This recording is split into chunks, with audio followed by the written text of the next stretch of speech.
Hey everyone, welcome to our webinar, where influencer marketing went wrong and how to fix it.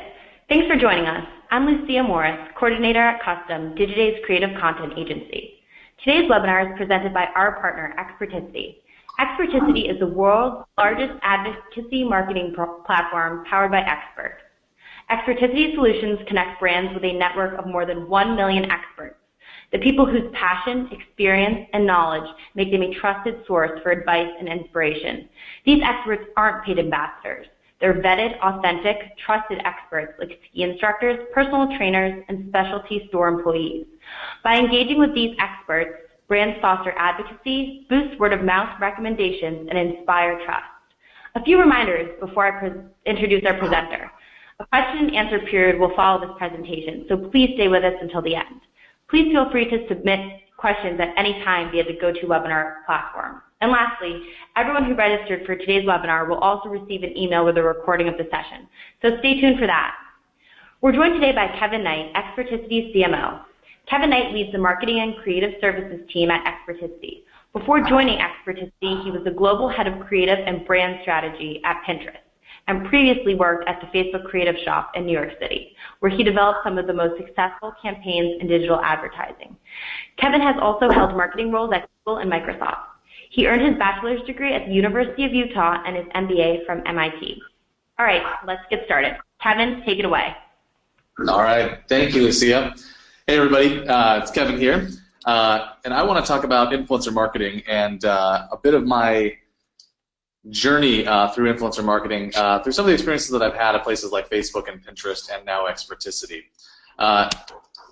In 2004, when Mark Zuckerberg was about 23 years old, he was talking to investors about the potential investment opportunity and the potential financial opportunity for a platform like Facebook. And one of the things he said is that a trusted referral is the holy grail of advertising. And this really struck me because this is something that I think we've long believed as marketers, that, boy, if we could just get people to talk more one to another recommending these products, that's how you really scale product. That's how you really scale advocacy. That's how you really scale sales. And so I was so, I guess, enchanted by this prospect that I actually left the comforts of my job up in Seattle at Microsoft at the time, and I moved down to the Bay Area, and I joined Facebook in 2010 to go on this journey.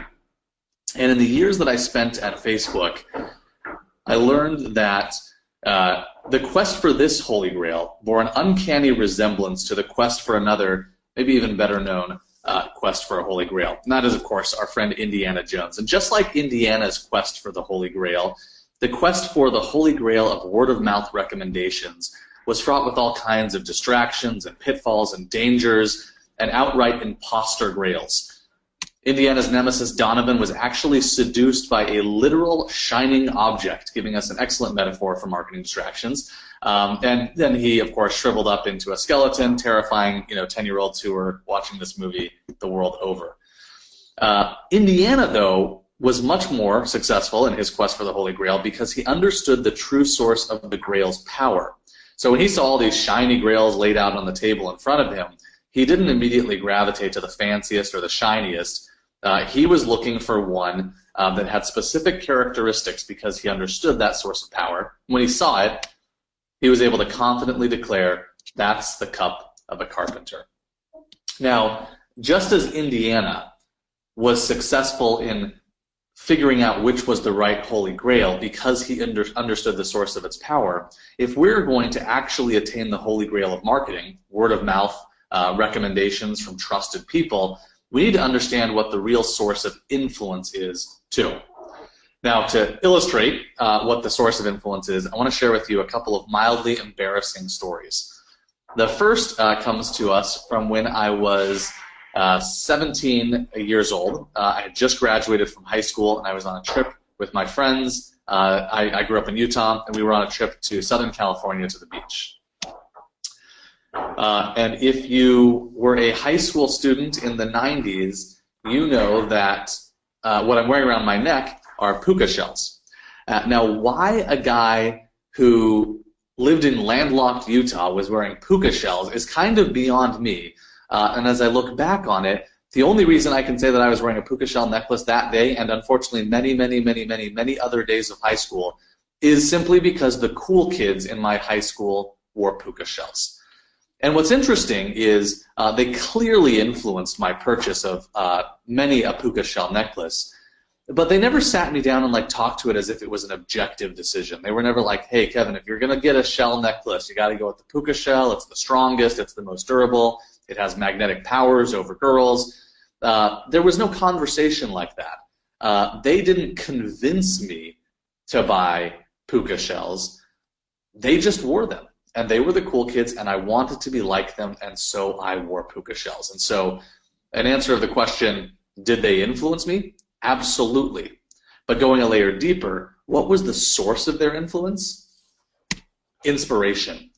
They inspired me to wear puka shells, and history will prove whether I was right or I was wrong, and I think it's already suggesting that that was a poor fashion decision, but I was inspired because I wanted to look and feel like the cool kids. Okay, so that is the first source of influence. There's another source of influence too that I think is all too often overlooked in the marketing funnel. To illustrate this one, another picture, I was actually 17 in this picture as well, and you can see the infamous puka shell necklace around my neck, but what you see me holding in my hand is my first fly rod. Now, a year or two before this, I had graduated from the scouting program by earning my Eagle Scout. So I was done with the required monthly campouts and things like that, but I was really into the outdoors, and while most of the kids in my troop just kind of went back to other activities and never really went outdoors much after that, I continued to go camping all the time, and I was looking for activities that would keep me engaged in the outdoors. And one of those that I really gravitated toward was fly fishing. The trouble is I'd never been fly fishing in my life. My parents were not fly fishers. My friends were not fly fishers. I didn't really know anybody who was into fly fishing, and so it was kind of hard for me to get into it. But my parents realized that there was a neighbor of ours who had spent the first 15 years of his career guiding fly fishermen on the rivers of Wyoming, Idaho, and Montana. And so they reached out to him and said, hey, Kevin wants to get into fly fishing. We don't know the first thing about this. Can you help him? And this guy knew his stuff. And he took me down to his buddy's fly shop. And what's interesting is they didn't just peddle a bunch of products to me. They weren't pushing me on the fanciest and the most expensive and even the better gear. They started by asking me about my needs. They wanted to understand how often I was going to go, and where was I going to go, and what was my budget, and what kind of fish was I looking to catch, and things like that. And I could have walked out of that store spending thousands of dollars that day on fly gear, but I walked out of that door spending probably $160. That's the Redington Red Start rod, and it served me well for many, many years, probably 10 or 15 years, until I got what has now grown to, for better or worse, a much larger arsenal of fly rods. Now, did this guy, whose name, by the way, was Mike Stidham, did this neighbor fly fisherman of mine influence my purchase? He absolutely did. But his source of influence wasn't inspiration. I wasn't looking to him saying, I want to be like Mike Stidham. I was influenced by the advice that he gave me because he knew what he was talking about. He knows everything there is to know about fly fishing. And so this leads me to the following question. If there are different kinds of influence, then there must be, of necessity, different kinds of influencers. But why do we only talk about influencers as if there's kind of one profile or one kind or one type of influence, when if you really think about it, there are different ways of influencing people. You can influence them by inspiring them, and you can influence them by giving them advice that they're highly likely to follow. So I don't think it serves us as marketers to just refer to people generally as influencers. I think we need to get more specific, or we're not going to have the benefit of that specificity when we build out marketing plans and we try to engage the right people for the right marketing objectives. So the way I like to look at this is I plot these two types of influence out on a spectrum. We've got advice on the left hand, and we've got inspiration on the right. And what's interesting, if you just take all of the influencers who you could potentially work with and plot them along this line, I think you'll find, as I've found, that they fall really neatly into three discrete buckets. The first are very far on the advice side. They're people who I call experts. Then you've got people who are a little bit more in the middle. They know what they're talking about, but they also might have a blog that's highly followed or something like that. And that gives them a bigger audience. And because they have a lot of people looking to them and watching them, they also take on that inspirational role in degrees. And then on the far right, we've got people who are really just incredibly inspirational. We aspire to live lives like them. We hang on every action. And we just want to be more like them. And it's not that we know them or that they necessarily have a ton of credibility in what they're talking about, but they're kind of like the modern-day equivalent of the cool kids at the proverbial high school. Let me just walk through each of these for a brief moment to give a sense for what makes them fall where they do on the spectrum. Let's look first at an expert. This is Kristen Jem. And Kristen would not be called an influencer by most influencer marketers, I think, because the average number of views that her videos get are just in the mid-single thousands, 3,000, 5,000. But what's interesting is I think there's two ways of looking at Kristen Jem's profile. The first way is to look at this and say, Kristen Jem only has 31,946 followers, so she's not that influential.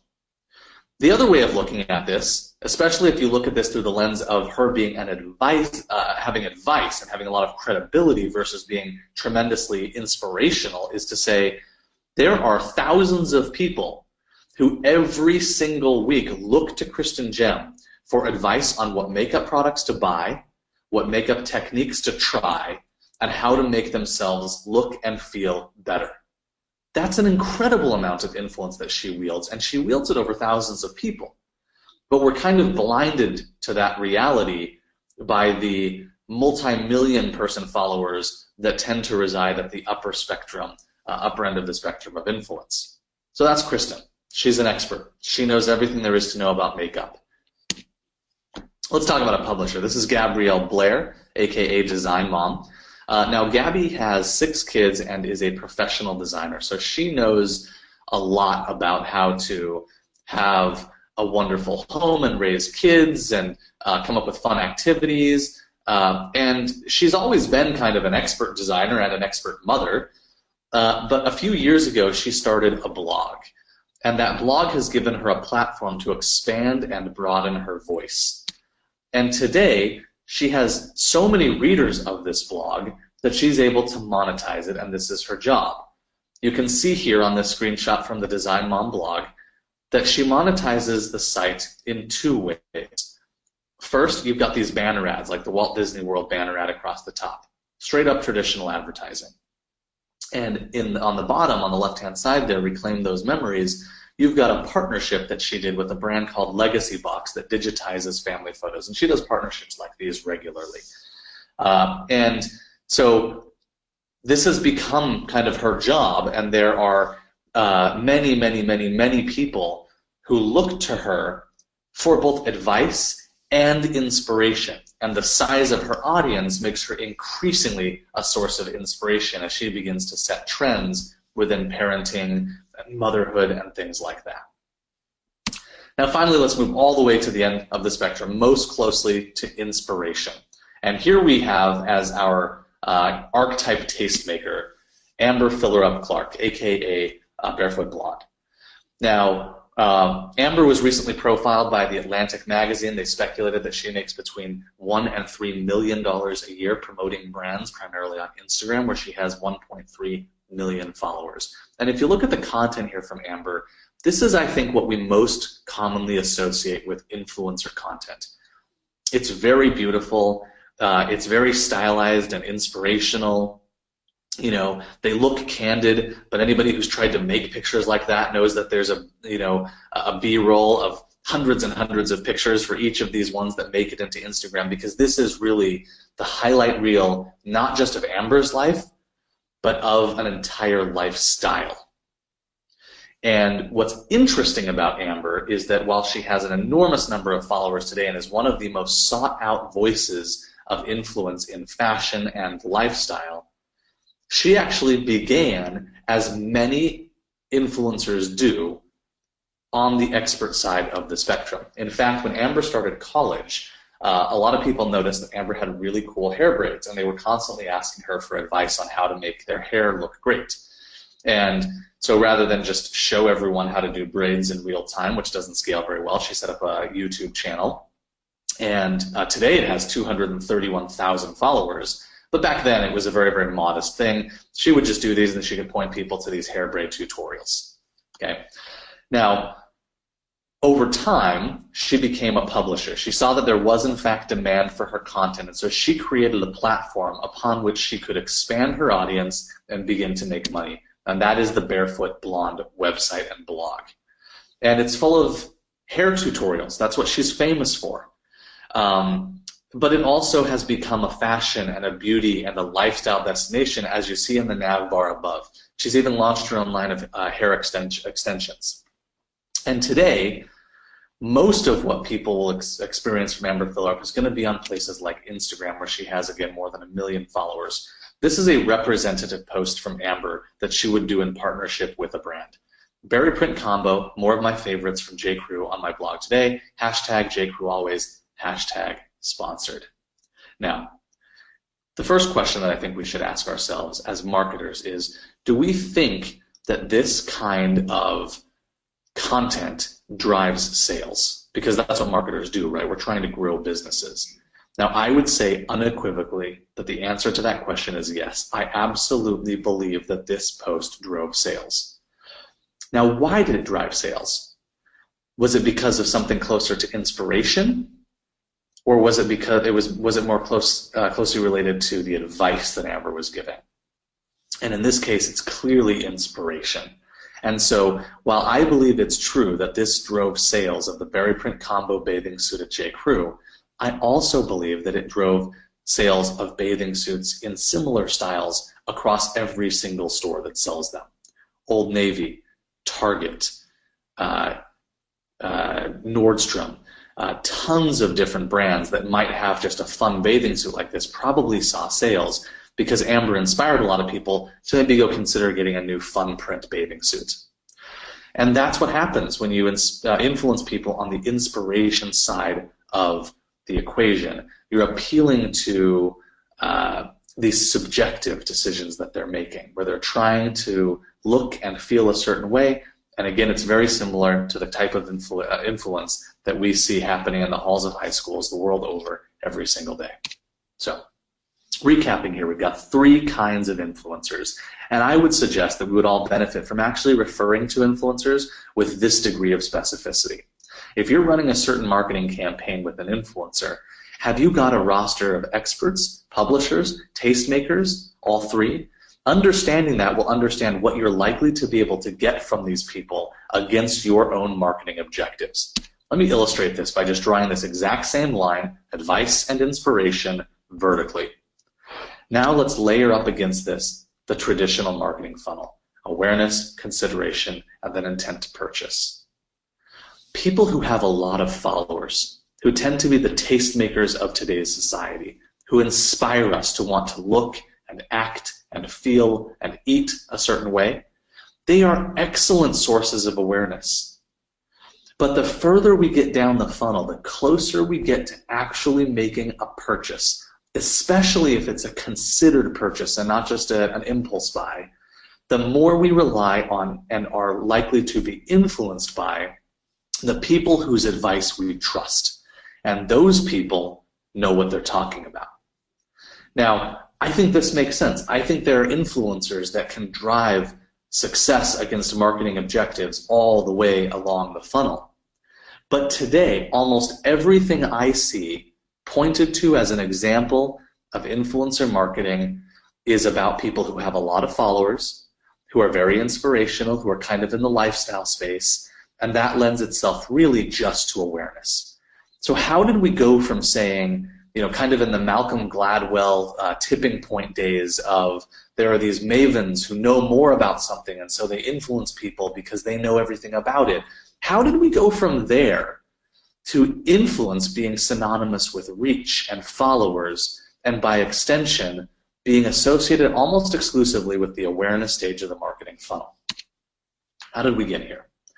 Well, I was fortunate to have a bit of a front row seat to this, which gives me a little bit of an interesting perspective on this, and that is that I worked at Facebook when we acquired Instagram, and then I joined Pinterest when it was still a pretty small company of about 115 people and not that many millions of users. And what I saw was that for the first time on the internet, as 3 new enormous platforms emerged onto the scene, Instagram, Pinterest, and Snapchat, the leadership of these companies did something unprecedented. They said, you know what, we're not going to do advertising right now. We don't want to mess up the user experience. We want to just continue to raise capital to finance the growth of the company, and we'll wait to allow brands to advertise until we really feel like we've got things figured out, we've got a strong user base, and it's not as volatile and susceptible to people leaving. Well, you can imagine what marketers did. Many of us might have done this ourselves. We looked at that and said, well, hold on a minute. You have captive audiences of millions of people with incredible purchasing power, high concentrations of millennials, high concentrations of moms, and you're not going to let us reach those people through paid advertising? Not a chance. We're going to find a way to reach those people. And what brands realized is that they already had existing partnerships with bloggers. And these bloggers tended to also have a lot of followers on Snapchat, Pinterest, and Instagram. And so they went to these bloggers and they said, hey, right now you've got a blog with a lot of followers, and we're buying advertising on that blog on the basis of how many readers you have. It's very similar to historical CPM advertising.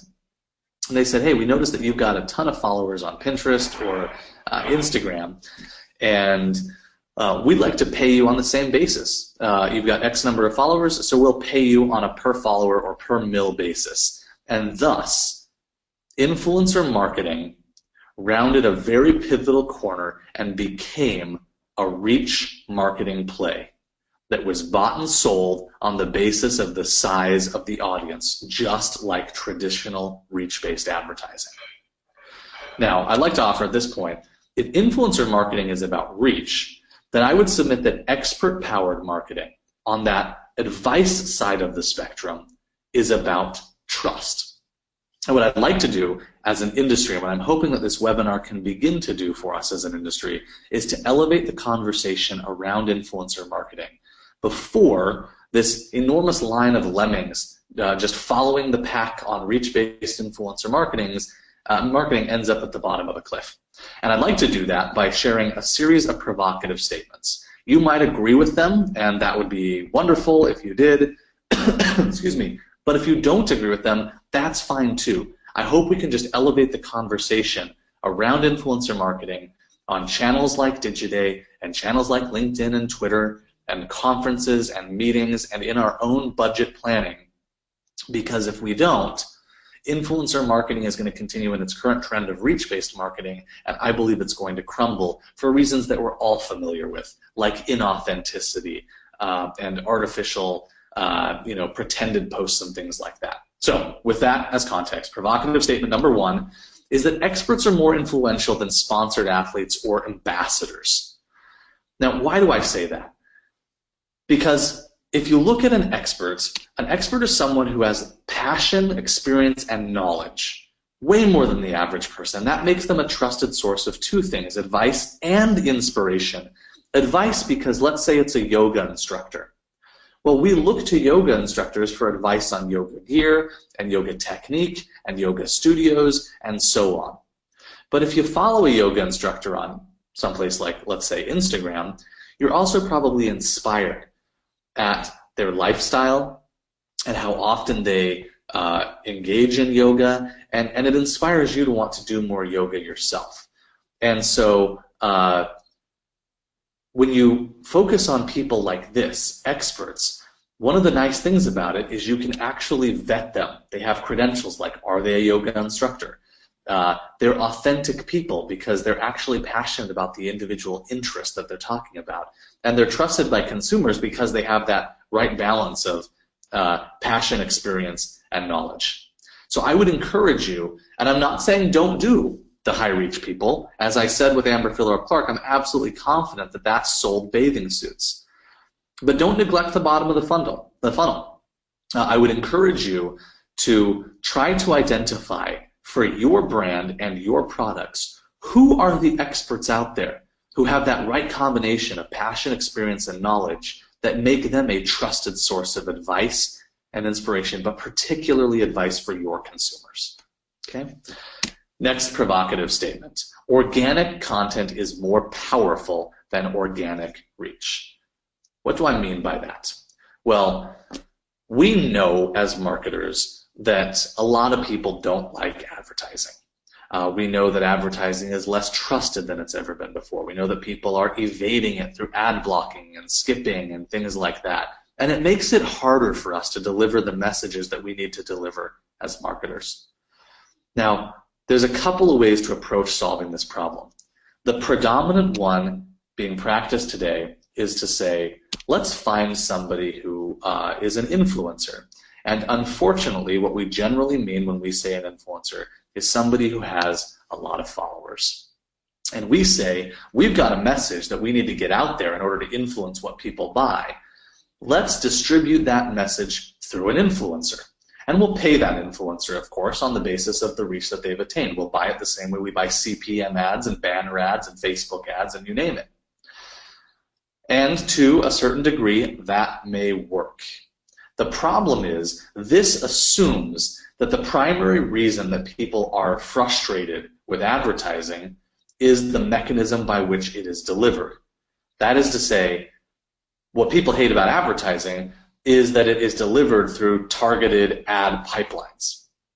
And there's certainly some degree of truth to that, but what you're doing here, if you're following this approach to solving the problem, is you're just foregoing things like ad targeting and ad products for similarly paid distribution through a fixed audience. And you're not even getting all the benefits of measurement and targeting that you would get through paid advertising. Now, the biggest problem here is it doesn't really solve what I think is the real problem. There is a lot of this content that continues to suck.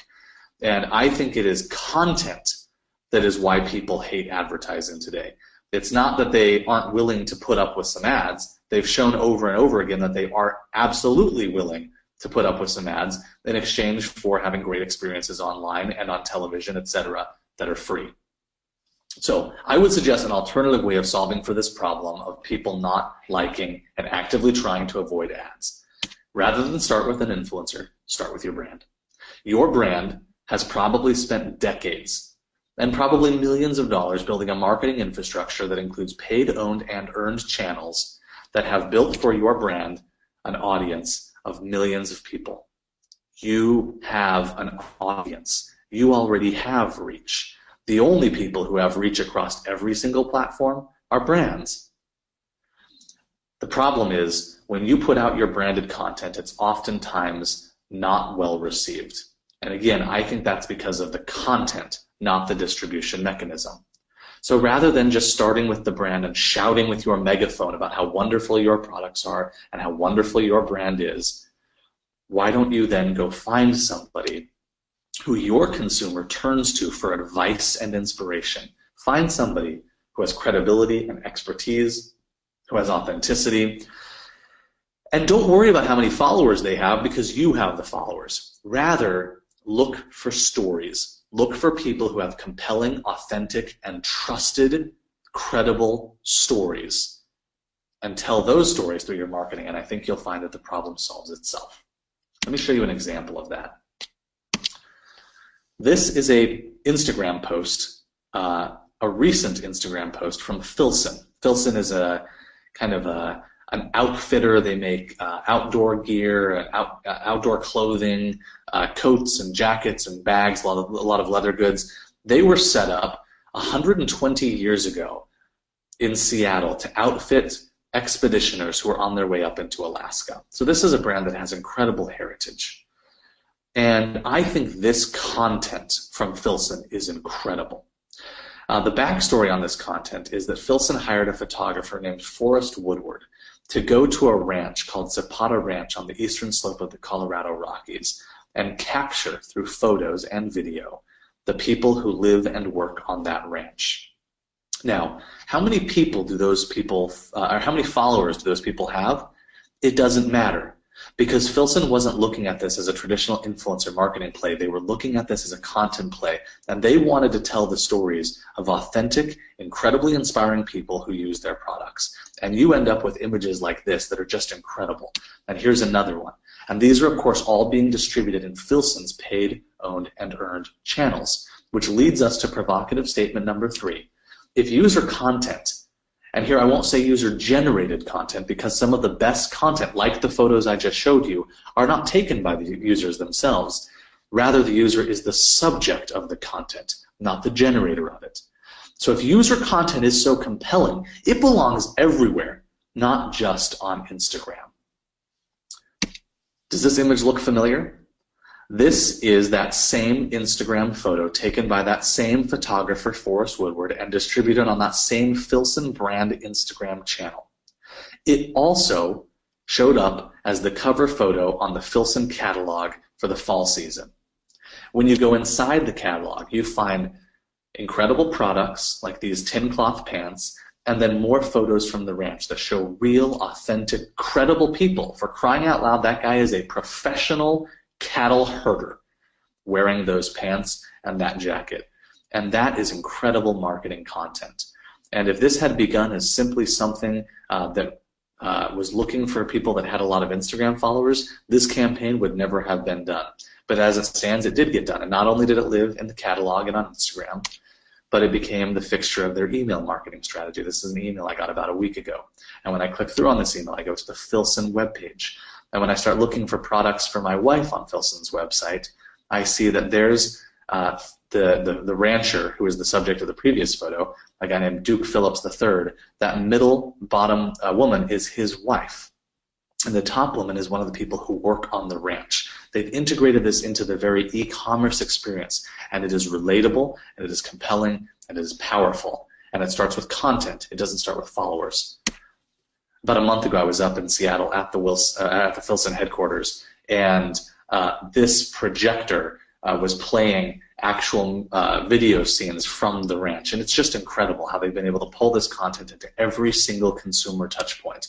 And there is now no doubting how incredible the Filson products are, because there's these incredible people out there using the products, and Filson is using its megaphone to tell incredible stories. Now, I'll move to what I think is probably the least controversial statement that I'll make today, but unfortunately it is still provocative. Paying for influence undermines authenticity. Now, the reason for this is influencer marketing has become transactional. Because we have priced it on the basis of the number of followers, and because we've priced it the way we price traditional advertising on the basis of reach, it's become transactional. And I understand that people who have a very large audience, for whom curating content for that audience is a job, they should be paid. But they should be paid for the top of the funnel stuff. They should be paid for driving awareness, much like you would look to another marketing platform or advertising platform that you might buy CPM ads on. But if you want to tap into influence that is based in advice and credibility and expertise, not only do you not have to pay for it, you should not pay for it, because paying for it is a shortcut and it undermines authenticity. Rather, there's a way of doing it where you align perfectly what a brand gets and what an influential expert gets. So let's say that a brand wanted to get some market research. Well, they wanted to go talk to some experts. They wanted to do some focus groups or run some surveys. Well, an expert would feel, and we've seen this time and again with the million-plus experts that we have on the Experticity platform, they see an opportunity to share their perspective with the brands who they love. When a brand wants to build product advocacy, that is to say, they want these people who are already being sought out for advice on what to buy from consumers, they want them to be more likely to recommend their products. Well, they might give these experts a sneak peek of products that are coming, or a deep dive into why they chose one technology or another. They might surface to them interviews with leaders and product people in the companies. They might give them discounts on the products so they can get first-hand experience. All of these things accrue to experts feeling like they're getting exclusive brand knowledge and product experiences made available to them by things like product discounts. You don't need to pay them because they already feel like they're getting hooked up with exclusive access to the brand. And finally, let's say a brand wanted to find these stories and these compelling recommendations and source content, user-generated and just user stories, as well as product reviews. These experts feel like they are getting recognition from the brands they love. I recently read an article in The Economist that said and validated something that we all learned in elementary school when we had our first crush and then continued on with us into high school and beyond. Few things are as gratifying to someone as being recognized by the object of their affection. People who are really passionate about a given interest, a given hobby, a given sport, a given activity, cooking, makeup, consumer electronics, you name it, they love these products that fuel their lifestyle, and they love having an opportunity to talk to brands. Let me show you a quick example, and then we'll get to the Q&A. Reebok this year was going to launch its first real high-end running shoe in a very, very long time. The trouble was they aren't known as a running shoe brand, and so there weren't a lot of retailers across the country who were willing to carry the shoes. Now that becomes really challenging if you're trying to launch into a new category like running, where you're primarily known as, let's say, a CrossFit brand or a lifestyle brand. And so this became an e-commerce launch. And what Reebok needed to do was demonstrate that they could sell enough of these shoes to earn their way into retail stores, as well as onto the feet of consumers across the country and the world.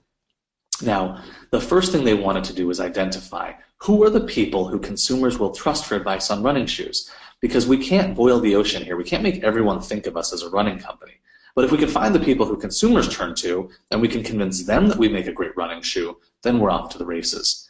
The next step would be to educate those people on why Reebok has a right to play in running and why this new running shoe really is compelling. The next step would be to give these people experience with the product, seed the product to them so they can not only have knowledge, but have firsthand experience with the product.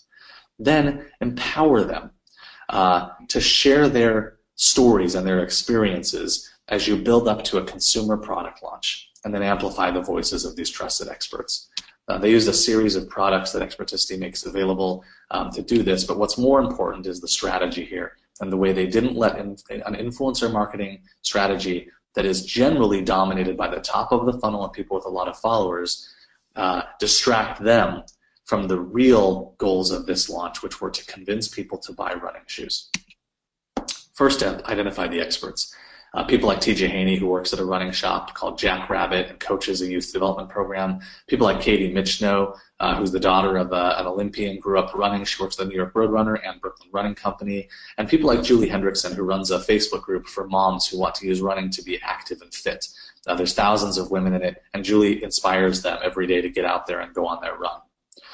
Well, the next step is educating these people who have been identified about Reebok. And one of the ways that Reebok did this was they took these people on a virtual tour of the Reebok archives, where the Reebok archivist walked these experts through more than 100 years of innovation for running shoes from the Reebok company. The shoe that she's holding right here was actually more than 100 years old. What this is doing is getting these people who don't think of Reebok as a running shoe company to consider, well, hey, actually, maybe they could make a great running shoe. They've done it in the past, and I should at least consider and be open-minded to the fact that they could do it again. The next layer of education was to show these people what made the product innovative. And so here you have one of the guys from the development team talking about how Reebok partnered with the David Clark company that makes spacesuits for Boeing and NASA to create a new foam creation technology that makes a foam that is about half as thick as traditional foam with more uniform bubbles. That makes it spongier, springier, and more lightweight. So he is giving people that kind of inside access to this is why we made the product the way we did, and this is what makes it great.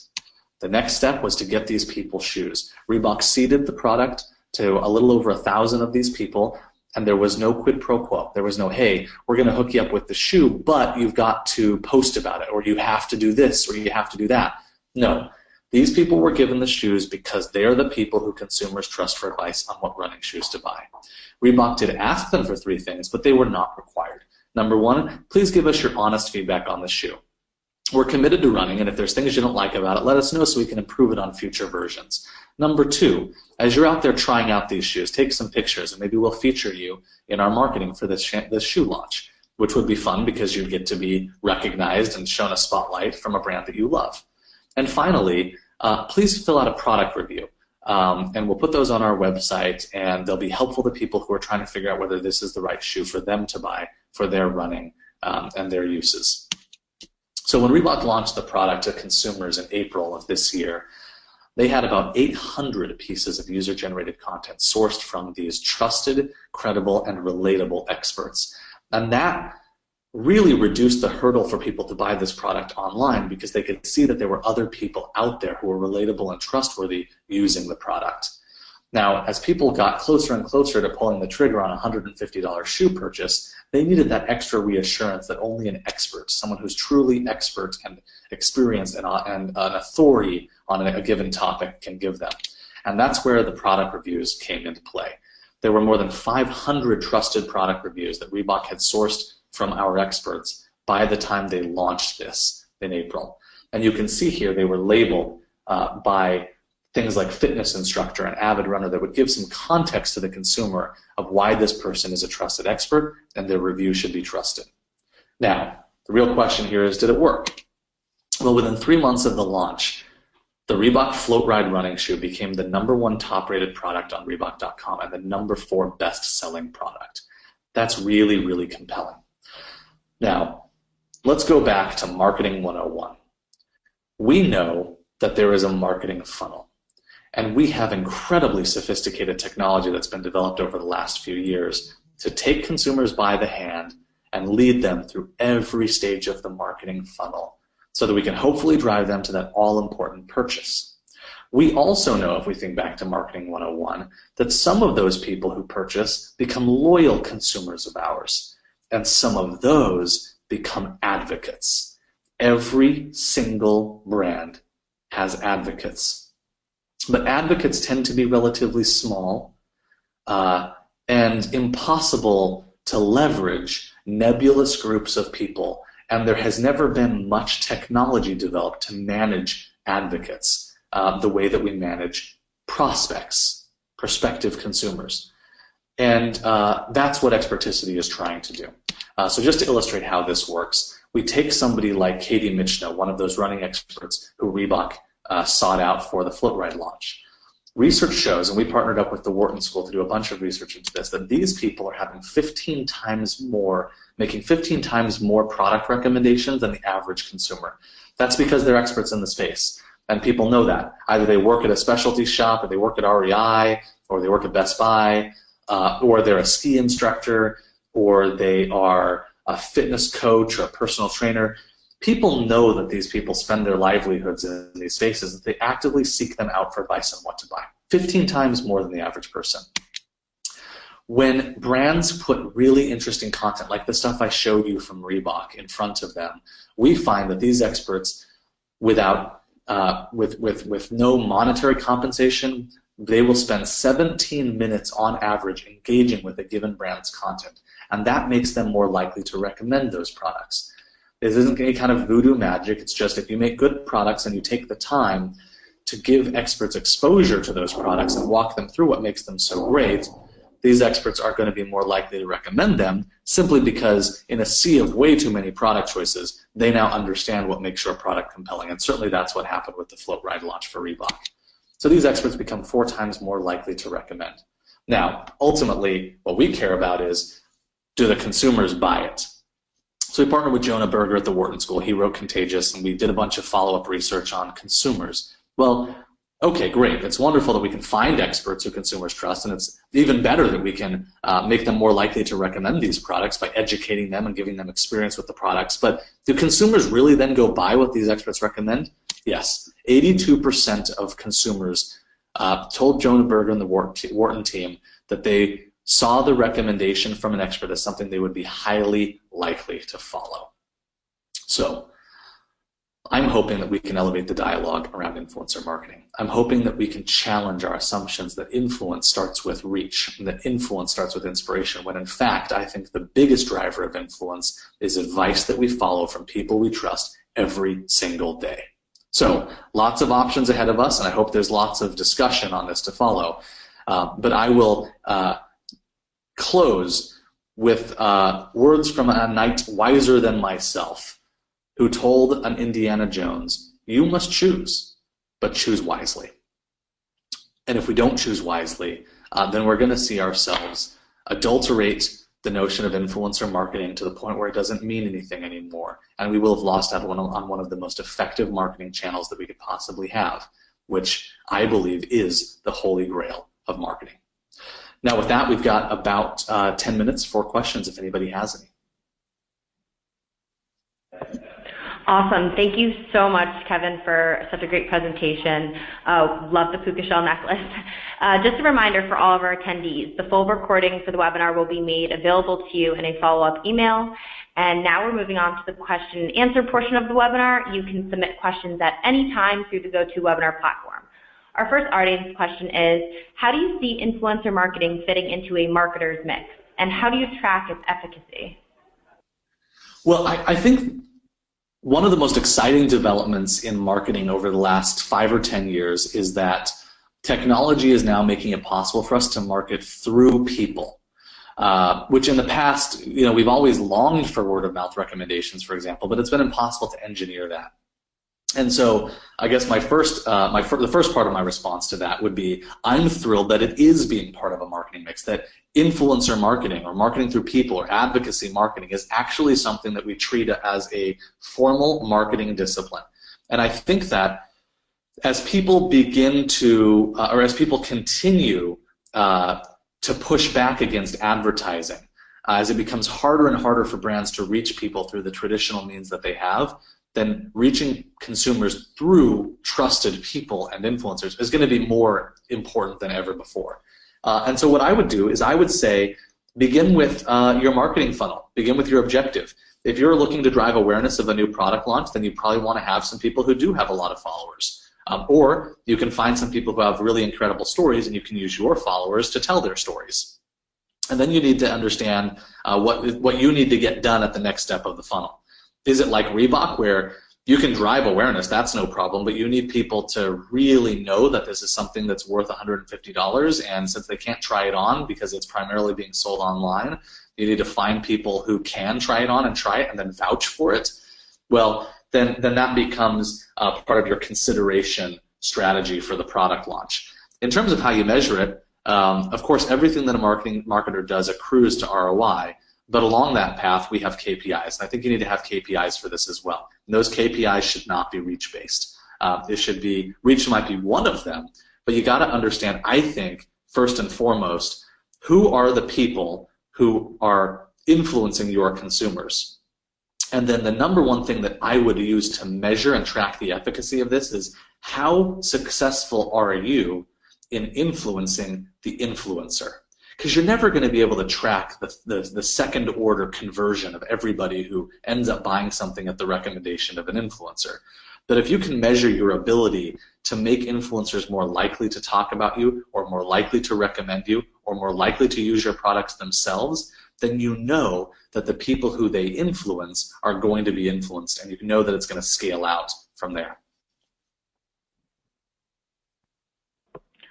Awesome. Okay, our next question is, I think when we apply these learnings to consumer goods, it's easier, but when it comes to services like home and auto insurance, it's much more difficult. Can you talk a bit about this?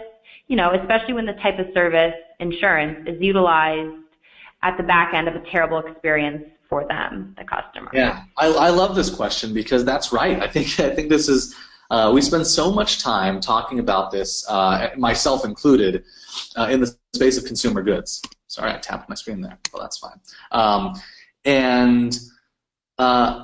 I actually think that this is really, really relevant for services as well. If you look at the Ad Age 100, the world's largest advertisers, there's actually a bunch of financial services firms on there, and other services as well. Now, if you look at consumers, my goodness, how hard is it to choose an accountant? How hard is it to choose an accounting software? How hard is it to choose a doctor? How hard is it to choose a healthcare regimen? How hard is it to choose a personal trainer? How hard is it to choose a lawyer? How hard is it to choose a company to do the refinancing on your home or to consolidate your student loans? How hard is it to choose which company to go with for your financial planning and your retirement planning? These are mostly service-based industries, and I think they're some of the most challenging, high consideration, most deliberate decision-making choices that consumers make. And I believe there are experts there. If you're a lawyer or if you have a friend or family member who's a lawyer, you know how often those people are sought out for advice. If you're an accountant or know one, you know how often they're being sought out for advice on retirement plans and things like that. And so I would approach this in much the same way that, for example, Reebok did on the Float Ride launch. I would say, who is it, if I'm Fidelity, for example, who do my consumers trust? Who are they actively seeking out for advice on retirement planning? And then go begin getting those people exposure to your products and your solutions, start building a relationship with them, and try to make them more likely to recommend you by making them more familiar with the unique benefits and virtues and compelling facts about your solution versus others. So I think it absolutely works. And I'm thrilled that somebody asked the question because I don't think anybody's really approaching influencer marketing in this way in the services area, and I think that is an incredibly important place to do it. Absolutely. And our next question, if you're talking about only experts in your solutions, how can tastemakers and publishers be incorporated into the marketing mix and still have it be authentic? Yeah, so I think I'm encouraged by the amount of dialogue we're having in this industry right now around giving people who I'll refer to as tastemakers, those people with a ton of followers, giving them creative control. If you force feed them the content and really just treat them like the pipes that you would traditionally have run your paid marketing, your paid advertising through, it's always going to smack of inauthenticity. But if you give them creative control, and more importantly, if you find people who actually genuinely like your product and don't just find the people who have a lot of followers and pay them to pimp out your product, then you're going to be able to preserve the authenticity. I think also you can take regular consumers who might not be experts. You can take so speaking of Filson, I bought a Filson hat this summer, and as I was researching it, I was looking on their website and I came across a product review where a guy talked about how after 21 years, he was finally buying his second Filson tin cloth hat because the first one, Sweatband, had given out. 21 years, I couldn't believe it. Another guy talked about how the hat that he was wearing was now on its second head. It was his dad's hat, and his 25-year-old son had now called dibs on it when he was gone. This was a 3-generation Filson hat. Those are incredible stories, but they aren't being elevated and they aren't being given much of a voice. So in addition to experts, I would look to anybody who has authentic and trustworthy and credible stories about their experience with your product, and either give them the creative control to tell those stories if they have a lot of followers, or use your marketing infrastructure to tell their stories to your followers if they don't have a lot of followers, but they happen to be the best one to tell. Great. And next, one of the audience members writes, I work for a mass retail brand that everyone has heard of. Our core demographic is a mom shopping for her family, but how do we identify our experts? We work with influencers across the board, but it's not as easy to identify experts for fashion brands. Yeah, I think this is a really challenging one because just as there is influence that is driven by anywhere along the spectrum from advice to inspiration, there are consumer decisions that are made anywhere from the objective, this is literally the best type of butter to use when you're making cookies, all the way up to the subjective, do you like the shirt that I'm wearing today? I think for fashion brands, when it comes to the subjective part of it, the style, I think that fashion influencers are just about as well as you're going to be able to do, because you're looking for tastemakers. You're looking for people who have a lot of eyes on them, and thus they are the cool kids in high school, and they're able to influence what people buy. That's a great solution for fashion. I do think there are experts, though.